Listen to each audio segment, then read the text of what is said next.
उनके हाथों में जो ये शस्त्र हैं वो आज की तारीख में शायद कुछ हद तक सांकेतिक जरूर रह गए हो, लेकिन एक पूरा दौर संजय चला है, एक पूरा दौर चला है जब इन्हीं शस्त्रों के साथ उन्होंने सनातन की रक्षा भी की। संजय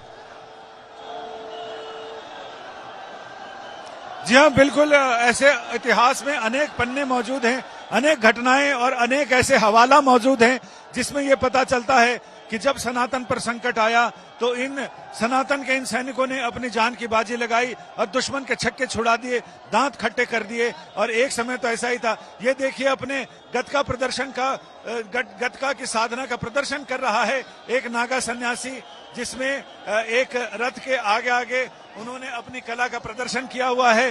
लोग जो ये धर्म प्राण जनता है ये यही देखने आती है सन्यासियों के, और इनके दर्शन करने आती है। इसके साथ ही कुंभ में डुबकी लगाने आती है।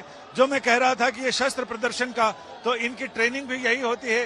ये सनातन की फौज जगत गुरु शंकराचार्य ने 10 नाम सन्यासी बनाए थे, यानी इनके 10 नामों में 10 गोत्र की तरह कह सकते हैं। इन अखाड़ों में जो ये सन्यासियों के अखाड़ 7 अखाड़े हैं, इन 7 अखाड़ों में 10 नाम के सन्यासी होते हैं, जिनके नाम के पीछे गिरि, पुरी, आश्रम, वन, अरण्य, सागर, सरस्वती, ऐसे करके 10 नाम हैं। इन 10 नामों को ये धारण करते हैं, जिनमें गिरि नाम वाले सन्यासी होते हैं। और इन अखाड़ों में ऐसा परंपरा है कि जो अरण्य नाम के हैं, पुरी नाम के हैं, सागर नाम के हैं, वन नाम के हैं, आश्रम नाम के हैं। जैसे कई संतों के नाम के आगे आश्रम लिखा होता है, कई के नाम के पीछे गिरि या पुरी या सरस्वती लगा होता है। तो ये 10 नाम सन्यासी बनाए और इन सन्यासियों को ये दीक्षा दी कि ये धर्म के लिए अपने आप को कुर्बान कर दें। उन्हें इस बात की चिंता नहीं होनी चाहिए कि धर्म के लिए अगर कुर्बान करते हैं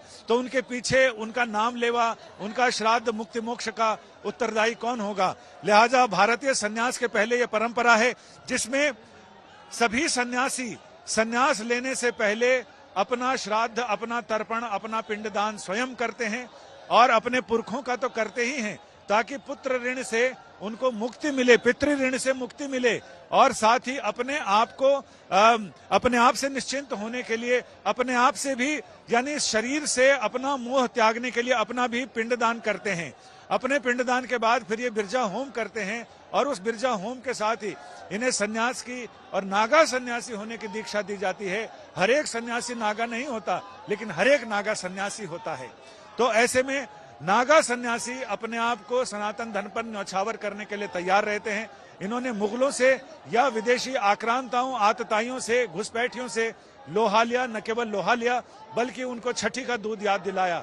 यही वजह है कि कई ऐसे मौके आए जब विदेशी आक्रांताओं को यह पता चला कि नागा सन्यासियों की फौज उनके मुकाबले के लिए आ रही है, तो उन्होंने अपने पांव वापस मोड़ दिए, क्योंकि उनको ये लग रहा था कि नागा सन्यासी अगर आएंगे तो बहुत बुरी तरह मारकाट मचाएंगे और ऐसे में उनको रोकना मुश्किल होगा।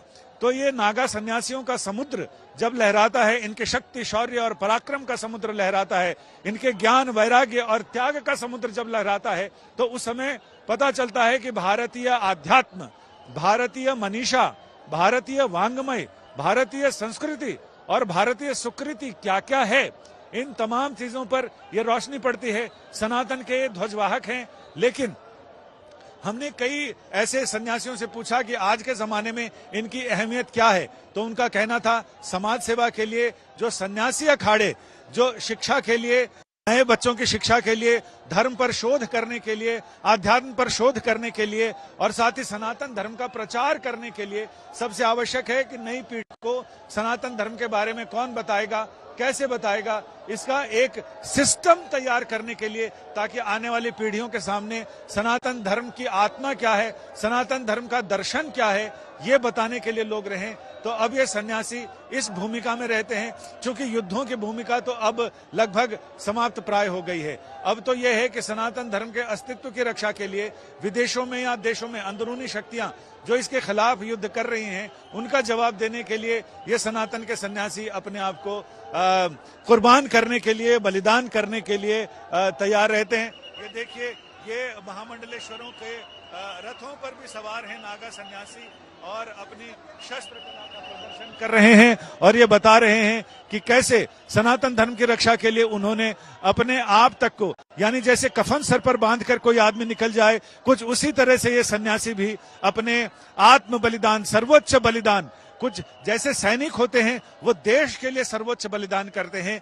ये जगत गुरु शंकराचार्य के स्थापित किए वो सेना की टुकड़ी और वाहिनी है जो अपने सनातन धर्म और सनातन मूल्यों की रक्षा के लिए अपने आप को कुर्बान करने का मादा रखती है। और यही वजह है कि एक तो इसमें हठयोगी बहुत होते हैं, ना इनको सर्दी लगती है ना गर्मी लगती है। जब पूरी दुनिया गर्मी में तपती है तब ये पंचाग्नि साधना करते हैं, अपने चारों ओर उपलों की आग लगाकर, और ये उसके बीच में बैठकर साधना करते हैं। इन्हीं योगियों में से कुछ हठयोगी ऐसे होते हैं जो कांटों पर बैठकर साधना करते हैं। यहाँ भी कई ऐसे योगी, कई ऐसे संत हैं जो कांटों पर, बड़े बड़े कांटे होते हैं बबूल के, उन पर लेटकर साधना कर रहे हैं। कुछ लोग नीचे आग जलाकर साधना कर रहे हैं और तब तक उनकी साधना चलती है जब तक जिस लोहे के पीठ पर वो बैठे हैं वहां तक आग ना पहुंच जाए। तो ये वसंत पंचमी से इनकी पंचाग्नि साधना और ज्यादा तेज हो जाएगी। महाशिवरात्रि तक ये साधना चलेगी। अब ये संत महंत, चूंकि वहां पर पार्किंग एरिया में बहुत सारे वाहन हैं, लिहाजा ये अपने वाहनों से उतर रहे हैं और स्नान क्षेत्र की ओर, गंगा यमुना की धारा की ओर धीरे धीरे आगे बढ़ रहे हैं, ताकि ये समय से जो 40 मिनट का समय है उस समय में ये स्नान अपना संपूर्ण कर सकें। पीछे से संतों, महात्माओं, महामंडलेश्वर, मंडलेश्वरों की कतार आती हुई दिखाई पड़ रही है, जिनका उद्देश्य है कि समय से स्नान पूर्ण करना और इसके बाद वापसी की यात्रा, क्योंकि इसके बाद वैष्णव अखाड़ों का, वैष्णव वैरागी संतों के अखाड़ों का आगमन शुरू हो जाएगा। तो घंटियां गुंजाते हुए, नारे लगाते हुए, और मैं अपने कैमरामैन संजय से कहूंगा कि उधर वो जंगम साधु भी दिखाई पड़ रहे हैं। वो ऐसे साधु हैं जिनका कहना है कि उन्हें ही दान लेने का अधिकार है।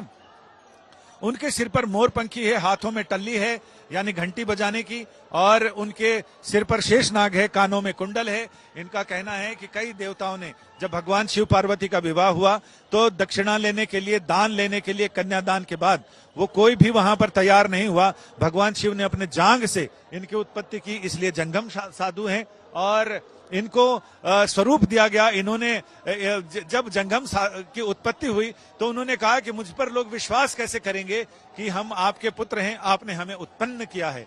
इस पर भगवान शिव ने उन्हें शेषनाग का प्रतीक दिया, देवी पार्वती ने उनको कानों में कुंडल दिए और नंदी भगवान ने उनको टाली घंटी दी। इस तरह से कई लोगों ने इनको अलग अलग श्रृंगार दिए और उन श्रृंगार के साथ साथ वो ये यहाँ पर अभी भी आते हैं और सभी अखाड़ों में अखाड़े जाते हैं घंटी बजाकर और शिव जी की कथा सुनाकर ये उनसे दान लेते हैं। उनका कहना है कि दान लेने के अधिकारी वही हैं। अभी अखाड़ों का सिलसिला, रथों का सिलसिला जारी है, जिसमें संतों और महात्माओं के आने का ये महात्मा आ रहे हैं, जिनके अनुयायियों में कई विदेशी हैं और वो विदेशी अनुयायी यहाँ पर दिखाई पड़ रहे हैं, जिन्होंने भारतीय सनातन की शक्ति को पहचाना, भारतीय आध्यात्म से आत्मसात किया और अपनी संस्कृति, अपना देश, अपना वेश छोड़कर यहाँ आ गए हैं, यहाँ आए हैं और यहाँ पर भारतीय आध्यात्म के साथ एक रूप होकर यहाँ महाकुंभ के महामेले में स्नान करने के लिए उपस्थित हैं। और यहाँ पर जूना अखाड़ा का प्रवेश हमने देखा है, लेकिन आवाहन अखाड़ा की चिन्ह जिन्हें और पंचाग्नि, 3 अखाड़ों को एक साथ स्नान का ये समय आवंटित था। अभी उनके निशान आप यहाँ पर देख सकते हैं, लेकिन बड़ी संख्या में जूना अखाड़ा के साधु संत सन्यासी भीतर गए हैं। और अब देखिए पीछे से जो, जैसा संजय भी बता रहे थे कि जो महामंडलेश्वर है उनके वाहन वहां पर चूंकि रुकते हैं, उसके आगे वो अब जाएंगे। पैदल मार्ग से अब आगे जाना होता है।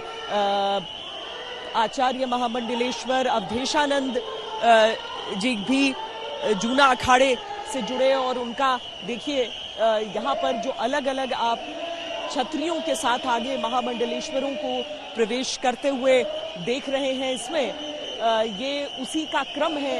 ये जूना अखाड़ा, श्री आवाहन अखाड़ा और साथ में पंचाग्नि अखाड़ा, इन 3 अखाड़ों का स्नान यहाँ पर आज। कुमार अभिषेक, आपको अगर आवाज आ रही है तो मैं चाहूंगी कि आप वर्णन करें आप जो अपने आसपास दृश्य देख रहे हैं।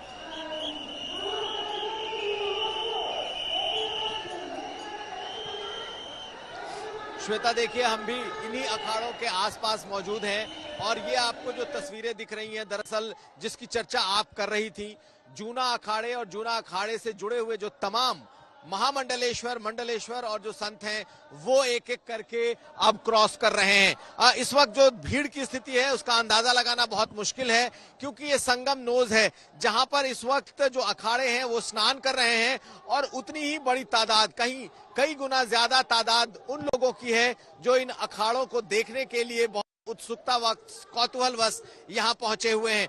जब ये अखाड़े अपने शिविर से निकले हैं और इस संगम नोज तक यानी कि त्रिवेणी तक जो पहुंच रहे हैं, उसके बीच में लाखों लोगों की जो भीड़ है, जो कतार है, वो आपको दिखाई दे रही है।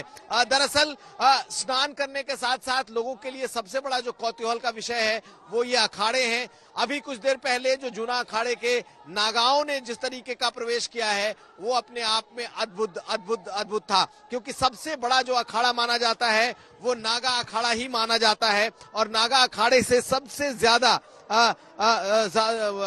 जूना अखाड़ा माना जाता है और सबसे ज्यादा उससे नागा जुड़े हैं। हम आपको दूसरी तरफ दिखाने की कोशिश करते हैं। ये देखिए पूरी श्रृंखला है, बकायदा जो संत मंडलेश्वर और महामंडलेश्वर जो उस जूना अखाड़े के पीछे पीछे इस स्नान के लिए पहुंच रहे हैं। पुलिस का भारी बंदोबस्त है, लेकिन लोगों की तादाद इतनी है जो गुजरते हुए, आसपास से गुजरते हुए जो अखाड़े हैं उन पर पुष्प वर्षा कर रहे हैं, फूल की मालाएं फेंक रहे हैं और ये इस अखाड़े से जुड़े हुए जो जितने महामंडलेश्वर हैं सबों के की जो ये शाही बग्घी होती है जिस पर वो सवार हैं और आ रहे हैं, उनकी एक पूरी श्रृंखला दिखाई दे रही है। अब हम अपने कैमरामैन से कहेंगे जरा पूरे एक मेला क्षेत्र का एक विहंगम दृश्य दिखाएं। देखिए जो ये दृश्य इस वक्त चल रहा है, अलग अलग बग्घियों पे सवार जो मंडलेश्वर, महामंडलेश्वर हैं, ये सब के सब लोगों से को आशीर्वाद देते, उनका अभिवादन करते हुए बढ़ रहे हैं गंगा की तरफ, त्रिवेणी की तरफ। और ये जो दृश्य है ये अपने आप में विहंगम है। हालांकि थोड़ी विजिबिलिटी अब जाकर ठीक हुई है श्वेता, और लोगों का हुजूम अब लगातार बढ़ता जा रहा है। सुबह ठंड की वजह से जो लोग निकले, लेकिन अब पूरा एक जो माहौल है वो बनकर तैयार हो गया है और जूना अखाड़े को देखने के लिए तो लगता है पूरा का पूरा संगम क्षेत्र उमड़ पड़ा है। दो अखाड़ों ने अपना पूरा स्नान कर लिया है, दो बड़े अखाड़े जिनके साथ जुड़े हुए कुल 4 अखाड़े थे और एक एक करके वो सब लौट चुके हैं और इस वक्त जूना अखाड़े का स्नान चल रहा है, उनके नागा साधु स्नान कर रहे हैं। हम अपने कैमरामैन को कहें जरा एक पूरी हम आपको दृश्य दिखाते हैं दोनों तरफ से कि किस तरीके से लोग, जो आम आदमी स्नान करने पहुंचा है वो किस तरीके से यहाँ तक पहुंच रहा है। और आप देखें चारों तरफ सिर्फ सिर ही सिर यानी कि मुंड ही मुंड है और आपको लोग ही लोग दिखाई देंगे। तो अपने आप में अद्भुत ये महाकुंभ, इस वक्त जो स्थिति है इस महाकुंभ की, हालांकि तारीफ जरूर करनी होगी कि जिस तरीके का आयोजन हुआ है, क्योंकि लोग इसका कंप्लेन करते हुए नहीं दिखाई दिए हैं। श्वेता, विश्व का सबसे बड़ा आयोजन यूं ही नहीं होता और इसके लिए हर एक व्यक्ति जो यहाँ पर लगा है इस आयोजन को सफल बनाने में, उन सब का योगदान हो जाता है। आस्था का महाकुंभ, आस्था का सैलाब, दुनिया में महाकुंभ शब्द जो है वो पर्याय बन चुका है किसी ऐसे आयोजन का जिसे कर पाना ही असंभव सा लगे, जो बहुत ही बड़ा हो।